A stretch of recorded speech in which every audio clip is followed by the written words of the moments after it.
So picture this. You're making dinner, right? You turn around from the stove holding this heavy pot of boiling pasta, and there, taking up roughly 15 square feet of your kitchen floor, is a 110-pound speed bump. Oh, yeah, right where you need to walk. Exactly. We aren't talking about like a dog neatly tucked away in a cute little corner bed. We are talking about a massive Bernese Mountain Dog sprawled entirely across the linoleum, exactly where the highest traffic flow in the house happens to be. Naturally. So you step over them, trying not to spill the boiling water, and you notice these soft black, white, and rust-colored traces of fur just kind of drifting into the corner. Just forming little tumbleweeds. Right. And then someone opens the fridge to grab the milk, and instantly this giant, heavy head snaps up from the floor, super hopeful. Right. And then the doorbell rings. Oh, boy. And suddenly, your normally spacious hallway feels incredibly claustrophobic because a very large, very enthusiastic physical presence is rushing to see who is there. It's that scene right there. I mean, it strips away the romanticized postcard version of this breed. Right. It replaces it with the beautiful but really messy physical reality of what they actually demand from a household day to day. Yeah. Because we've spent so much time looking at the stunning photography of these dogs sitting majestically on a snowy mountain peak, and we forget that they actually have to, navigate modern domestic architecture. And that is our mission for you today. In this deep dive, we are taking all those abstract facts you might have gathered about the Bernese Mountain Dog, the history, the temperament, the health statistics, and we are translating them into the actual mechanics of daily living. Right. Because knowing they are a giant breed is just data. Trying to carry a laundry basket past one in a narrow hallway, that's a lifestyle. It really is. We are moving from theory into practice today. Yeah. And the context for this entire discussion, I really want to stress, is empowerment. The source material is very clear about this. This is not a warning to scare you away from the breed. Not at all. We want to empower you to love this breed well. But providing a good life for a giant breed requires incredibly grounded, realistic expectations about how much space, time, and money they actually consume. Okay, let's unpack this, because there is a core paradox in the research that just keeps jumping out. The consensus is that the Bernese Mountain Dog is incredibly easy to love, like deeply affectionate, steady, wonderful companions, but they are absolutely not effortless to live with. No, not at all. And that friction between, easy to love and demanding to accommodate it really starts with the physical layout of your home. You are essentially bringing a small bear into your house. A small bear, yeah. And that fundamentally alters the physics of your living space. I mean, you don't necessarily need a sprawling multi-million-dollar mansion, but you do need an environment that is engineered for a large body. Okay, I want to push back on that slightly, though. When you say engineered for a large body, it kind of sounds like we're just talking about buying a bigger dog bed. Is it really that dramatic? It's structural, actually. Think about your flooring. If you have slick hardwood floors or like polished concrete, you are going to need rug runners for traction. Oh, really? Just for them walking around? Well, a dog of this size, slipping and sliding to a stop to chase a toy, isn't just comical, It is a massive joint hazard. A 100-pound animal has a lot of kinetic energy. That makes sense. Right. When they hit a slick surface, the strain on their cruciate ligaments and their hips is immense. So you have to create safe traffic pathways. You also have to rethink your furniture boundaries, how you manage stair access to protect their joints while they're growing, which is huge, and even just where you were going to store 50-pound bags of food and these giant crates. Let's tackle the biggest spatial debate in the dog world, then, the apartment versus the big yard. Because conventional wisdom basically dictates that a giant dog absolutely requires a massive fenced-in yard. Right, that's the standard advice. But looking at the sources, I kind of look at a sprawling, empty yard, like a giant, expensive gym membership. Just because you have the membership doesn't mean you're in shape, right? If you never go and actually engage with the equipment, it's just a space you pay for. That is a brilliant analogy, yes. Yeah. A dog left alone in a massive yard is essentially just sitting on the gym bench out of sheer boredom. Exactly. They might bark at a passing car or dig a hole out of frustration, but they are not getting meaningful physical or mental conditioning out there alone. The research actually points out that a Bernese Mountain Dog can thrive in an apartment or a smaller home, provided the management is rigorous. So wait, an apartment is actually okay? It can be. If you have an elevator to bypass long flights of stairs, If you keep the indoor climate genuinely cool, and if you are committed to structured, engaging daily walks, they actually do beautifully in smaller footprints under those conditions. So a giant yard could actually just be a trap for an owner who thinks the yard does the work for them. Absolutely. Yeah. You can have 2 acres of fenced-in grass and still end up with a Bernese that is clinically overweight, incredibly bored, and highly destructive. Wow. Simply opening the back door is not engagement. I mean, these are working dogs. They want to be out there interacting with you. The ultimate question for an owner isn't the square footage of the property, it's the quality of the management. And that physical management doesn't just dictate floor space, it dictates the very climate of that space. We have to talk about the thermostat. Oh, yes. This breed has a deep, cold weather heritage. They were bred as draft dogs in the Swiss Alps. But wait, I look at the historical record here, and these dogs were bred for hauling heavy carts. They are robust working animals, so why are we talking about them like they're fragile antiques that melt if they go for a jog in July? Doesn't a dog's natural panting mechanism handle a little summer heat? Well, the problem is the panting scales very poorly for massive body volume wrapped in heavy insulation. Ah, right. The coat? Yeah, they wear a dense double winter coat all year round. The outer guard hairs protect against snow and water, and the dense woolen undercoat traps heat against the body. Great for the Alps, not great for summer. Exactly. In the winter, that insulating layer is brilliant. In July, it prevents evaporative cooling completely.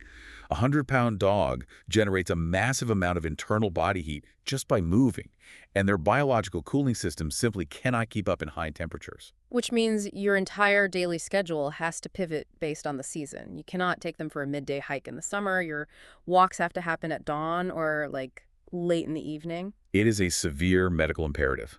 Heat exhaustion in a giant breed escalates to a life-threatening crisis incredibly fast. What should people be looking out for? The text highlights specific warning signs. So, heavy, uncontrollable panting, a noticeable slowing down or outright refusal to walk, excessive drooling. Oh, wow. Yeah, and then confusion, vomiting, and ultimately collapse. You need constant access to shade, massive amounts of fresh water, and a comfortable air-conditioned indoor climate. So summer is basically a logistical puzzle of early alarms and air conditioning. But surely winter is when they just get to exist easily, right? It's their natural element. You'd think so, but their love for the cold brings its own set of hidden hazards. Just because they thrive in freezing temperatures doesn't mean their anatomy is invincible. Wait, really? What's the danger in winter? Winter means ice. And going back to the physics of a large body we talked about earlier, ice and slippery winter surfaces are catastrophic for giant breeds. A Bernese wiping out on a patch of black ice doesn't just get a bruise. They can tear ligaments or suffer severe orthopedic fractures that require highly invasive surgeries. So you have to manage the ground they walk on all year round. But, the physical environment is just the container. The real variable that changes your life is the intense social and emotional footprint they bring into that space. Absolutely. They are famous for being affectionate, steady, and remarkably patient with families. They are, and this is a crucial distinction, to internalize family-friendly does not mean responsibility-free. Right. Their temperament is generally phenomenal with children, but the sheer physics of their mass requires constant supervision. Yeah, you can't treat them like an interactive piece of playground equipment. The sources are really rigid on this. Kids cannot be allowed to climb on the dog or pull on them. You have to actively teach respectful touch to children, and you have to enforce boundaries around the dog's resting time. Exactly. And honestly, looking at the sheer mass involved, even a completely accidental interaction can be dangerous. A happy, sweeping tail wag from a Bernese can easily clear a coffee table or, knock a toddler straight to the floor. What's fascinating here is how that mass transforms everyday social interactions into high-stakes scenarios. Take the front door, for example. We often view training a dog not to jump on guests as a polite, kind of nice-to-have trick, so your friends don't get muddy paws on their jeans. Right, like standard dog obedience. Right. But with a Bernese Mountain Dog, controlling greetings is a fundamental safety priority, full stop. Because when the doorbell rings and 100+ pounds of enthusiastic muscle hits the front door, it isn't just rude, it's a genuine liability, especially if the person on the other side of the door is a small child or an elderly neighbor. Yes. Visitors absolutely must not reward that jumping, no matter how tempting it is to enthusiastically greet a giant happy dog. You have to practice calm routines, sending them to a specific placemat, using baby gates, putting them on a leash, and you have to do this long before the doorbell ever actually rings. So you can't just wing it when someone shows up. No, you cannot figure out your front door protocol on the fly when someone is already standing on your porch. The dog size simply doesn't allow a margin for error. It does. Hmm. Many Bernese do wonderfully with other pets, but you are constantly managing a severe weight discrepancy. A well-meaning Bernese puppy is incredibly clumsy. I mean, they have absolutely no spatial awareness of how big their paws are. Just big, goofy feet everywhere. Exactly. Even a deeply gentle adult can completely overwhelm a small dog or a cat without a single ounce of predatory intent. It's just blunt force clumsiness. If you have cats, they require vertical escape roads. Like cat trees. Yeah, cat trees, shelves. They need secure places they could jump up to where the dog simply cannot reach them. This brings us to the emotional core of why they behave the way they do. They bond intensely. They want to be physically near you at all times. So if you are looking for an independent, emotionally separate roommate of a dog, the kind of dog that just hangs out in the backyard all day or sleeps in the guest room and does its own thing, this is entirely the wrong breed for you. Oh, completely. We have to look at the historical context to understand that clinginess. These dogs were bred to pull carts alongside a farmer in the Alps. They were working side by side, step for step, with their human counterparts. They weren't just left alone in a field. Exactly. They were not bred to sit on a hill a mile away and guard a flock of sheep independently. They are genetically wired for proximity. But that proximity has a dark side, doesn't it? Because we have jobs. We have to leave the house. And if they're genetically wired to be glued to your side, leaving them alone must trigger some serious anxiety. It often does, which means you have to actively build their independence. You cannot bring a Bernese puppy home and then leave for an 8-hour workday on day one. That sounds like a recipe for disaster. It is. You have to create a safe space, practice incredibly calm departures, and build up their alone time incrementally to prevent destructive panic. If an owner starts seeing excessive vocalizing, true destruction of door frames or crates, or an absolute inability to settle down when left alone, that requires immediate professional intervention from a qualified behaviorist. Because they are so deeply attached to you, they become completely entangled in the mechanics of your daily routine. They aren't just an accessory, they are a central operating component of your life. Which brings us to the daily grind, the physical maintenance. Let's talk about the coat. It looks glorious in photographs, but the reality is seasonal, substantial shedding. The brushing is not an activity you do when you occasionally get around to it. It is a daily mandate. I kind of look at their daily grooming regimen exactly like popping the hood of your car for a diagnostic check. You aren't just wiping the dust off the windshield, right? You're checking the fluid levels, looking at the belts, inspecting the hoses. With the Bernese, a daily brush is hands-on healthcare.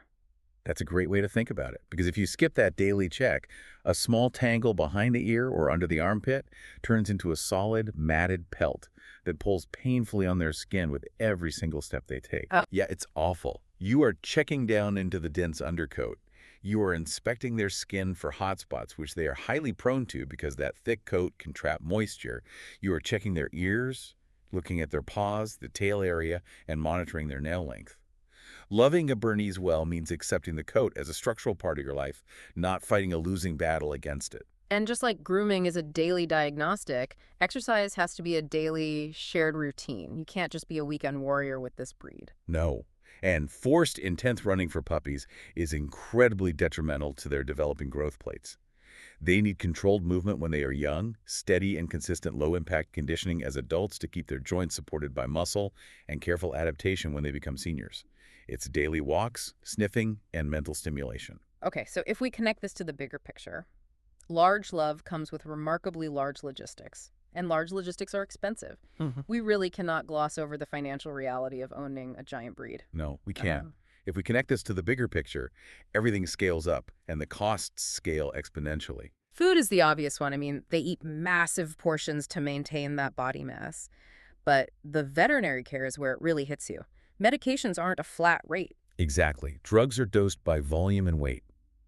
If a Bernese Mountain Dog needs antibiotics, they require a dosage exponentially higher than a 20-pound terrier. Which means it costs way more. Way more. If they need to go under anesthesia for a dental cleaning or a surgery, the amount of anesthesia required for a 100-plus pound dog drastically inflates the bill. Preventive care, joint supplements, flea and tick medications, it all costs significantly more.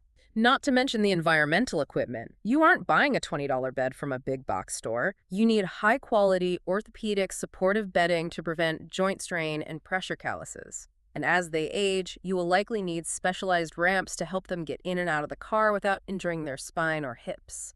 And that scale doesn't just dictate your living room furniture and your budget, it dictates your mobility. You can't just put a 100-pound bear in the back seat of a standard compact sedan and expect them to be safe. Right, you need real cargo space. Uh, And you need heavy-duty, crash-tested restraints. The physics of a car crash with a 100-pound unsecured dog inside the vehicle is terrifying. And going back to our climate discussion, the extreme danger of a hot parked car is magnified intensely for a dog wearing a double alpine coat. Furthermore, if you can't take them with you on a trip, finding boarding becomes a major logistical hurdle. Oh, I hadn't even thought of that. Yeah, many standard boarding facilities or pet sitters simply aren't equipped, or they just won't accept the liability of managing a giant breed dog for an extended stay. It requires serious advanced planning and usually a premium fee. So, hearing all of this, the structural redesigning of the house, the daily diagnostic grooming, the massive financial commitments, the strict management of the front door, it really brings up the first-time owner debate. Can someone who has never owned a dog before successfully manage a Bernese Mountain Dog? The sources address this debate head-on, actually. Mm-hmm. The answer is yes, a first-timer can do it, but it requires a very specific, highly dedicated type of first-timer. So it's not impossible. Not impossible. The hurdle with this breed isn't their temperament. I mean, they are generally willing, eager to please, and highly trainable. The hurdle is the sheer weight of the physical and financial responsibility. You have to be genuinely prepared for the size, the early socialization requirements, the intense heat management, and the eventual heavy lifting realities of their senior care. Okay, here's where it gets really interesting. When you synthesize all the data from the sources, what you realize is that a Bernese Mountain Dog doesn't just take up physical space in your house, they completely rewrite the operating system of your household. That's a perfect way to phrase it. They dictate your walking paths through the kitchen, they control the setting on your thermostat, they alter the timing of your daily schedule, they don't demand a life of luxury or endless excitement. What they demand, what their genetics fundamentally ask for, is your active presence. They require a relationship. Yeah. And there is one detail in the source material that really shifts the perspective on all of this daily heavy work. What's that? The texts mention the harsh reality of their lifespan. Giant breeds age quickly, and the Bernese Mountain Dog has a significantly shorter lifespan than many owners hope for when they bring a puppy home. Yeah, it's the heartbreaking trade-off of the giant breeds. You get all that love, but you get it for a shorter window. Exactly. And I want you to consider how that timeline changes the entire equation. Does knowing this dog has a heartbreakingly short timeline fundamentally change how you view the daily burdens of living with them? If you know the clock is ticking faster for them than it does for other breeds, does sweeping up that fur every single day or having to carefully step over them while you're trying to cook dinner in the kitchen shift from being an exhausting chore into a fleeting, precious privilege? Wow. That really reorients everything, doesn't it? Take care of those gentle giants, everyone. Until next time.